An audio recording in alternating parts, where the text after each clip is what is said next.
Hi everyone, it's Lisa from A Simple Season. You know, if we look at the Great Depression as a time in history, we saw a real shift in how people lived. The Depression impacted how people worked, how they dressed, how they ate, how they saved, what they saved, pretty much every aspect of most people's lives. And this wasn't just in North America. This was a phenomenon that occurred around the world. So how did people do it? How did people who were struggling put food on the table? How did they make it through to the other side? And when I think about this question, I look for part of the answer with how my parents grew up.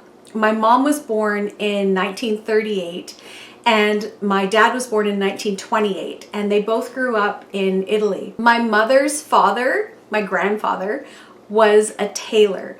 So what he used to do was barter that skill often. So he would make dresses or suits for people, and if that particular client was a farmer, he would say, just bring me some garlic or tomatoes or vegetables, and that's exactly what would happen. They would show up with these huge bushels of all kinds of produce as payment for him making them clothing. My dad was lucky enough to grow up on a farm, and he lived on a farm that was on a hillside above a very small town. And he was 10 years older than my mom, so he lived during Mussolini's Italy, which was a pretty rough time. And he would tell stories about how the government would send people to the farms to take animals or harvest whatever that they deemed as excess, and they would confiscate it. So they would oftentimes be left with very little. And he would tell stories about how his parents used to hide part of their corn harvest inside hollowed out hay bales so that it wouldn't be taken. And hearing stories like that really impacts me, or it impacted me, because the last time I went to Italy, I was wandering around the streets of the small town where my dad grew up.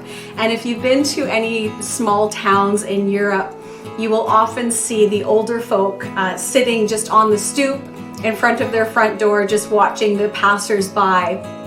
And if they see somebody they don't recognize, oftentimes they'll ask you, they'll say, "Who are you? Where are you from? Who are you related to?"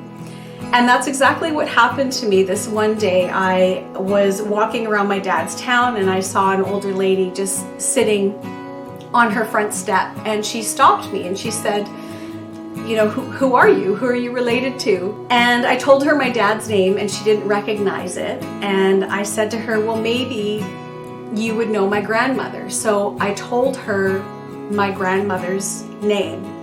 I still get teary-eyed when I think of this story, but when I told her my grandmother's name, she got up and she took my face in both her hands and she gave me a kiss on each cheek.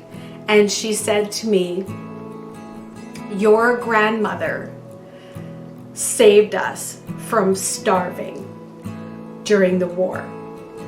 She said, "Your grandmother used to come down from her farm on the hillside with a big basket of vegetables on her head, and she would hand it out to whoever was in need."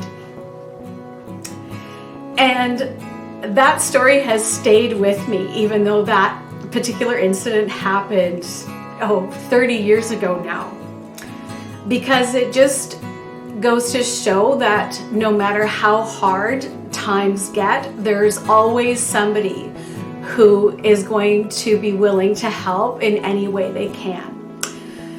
But the point is that people got creative in those days. They used whatever resources that they could get a hold of. And if you're wondering why North Americans are in love with casseroles, it goes back to the Depression era, because people were looking to just throw together meals with whatever they could get that they could combine and just put in the oven and feed a bunch of people. So if they had a beef and vegetable dish, they could put it in a casserole pan, add some noodles and a creamy sauce, and they just turned that one meal into 2 or 3 or more. And that was really important if you had a big family with lots of kids. There were certain staples that were readily available and reasonably affordable during that time. And if we go through those items, those particular items will make hundreds of meals. So let's go through and see what those Depression era housewives had in their pantries and how they made their meals stretch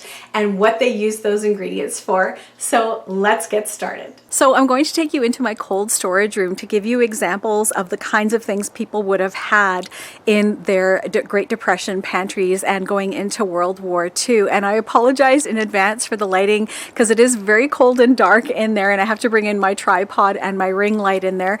And hopefully the lighting will be good enough so that you can see everything I'm going to show you. So I'm standing in my food storage room just to give you an example of the kinds of things that people would have worked with back then to make meals.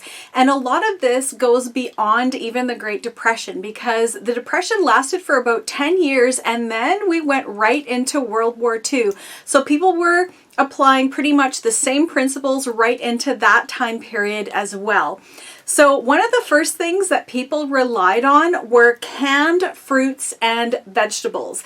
And this is because fresh fruits and vegetables were very expensive to come by. Unless you could grow some of your own food or you had an apple tree in your yard or a pear tree, then you were golden. But most of the time people bought canned fruits and vegetables because it was a more affordable option. So if you want to build that up for yourself, think of all the fruits and vegetables that are tinned that you like to eat. So green beans, corn, tomatoes, pineapple, pears, whatever that you can think of that you like. Fruit cocktail, all of those kinds of things are shelf stable. They last a long time and still reasonably affordable. So that's a great thing to have in your pantry. Another thing a lot of families stocked, if they were able to, was canned meats and fish. So things like tuna, chicken, salmon, Spam, canned corned beef, all of these things have a really long shelf life and they can be turned into so many dishes. You can add canned chicken to casseroles. You can use tuna for tuna noodle casseroles. Corned beef can be used for hash or even mixed into spaghetti sauce. Proteins are very, very important. So if you have the opportunity to stock them, absolutely do it. And they still are more affordable than buying, say, fresh meats and have that added bonus of a long shelf life. So a Depression era pantry was really a whole foods pantry. So things like cornmeal, sugar, flour, and rice were all used to make things like cornbread, corn muffins, cakes, cookies, and the rice was used to round out meals. So all of these things are amazing things to have in your pantry and so versatile because it can make so many different things. Another pantry essential that people consumed a lot during the Great Depression and World War II were dried beans.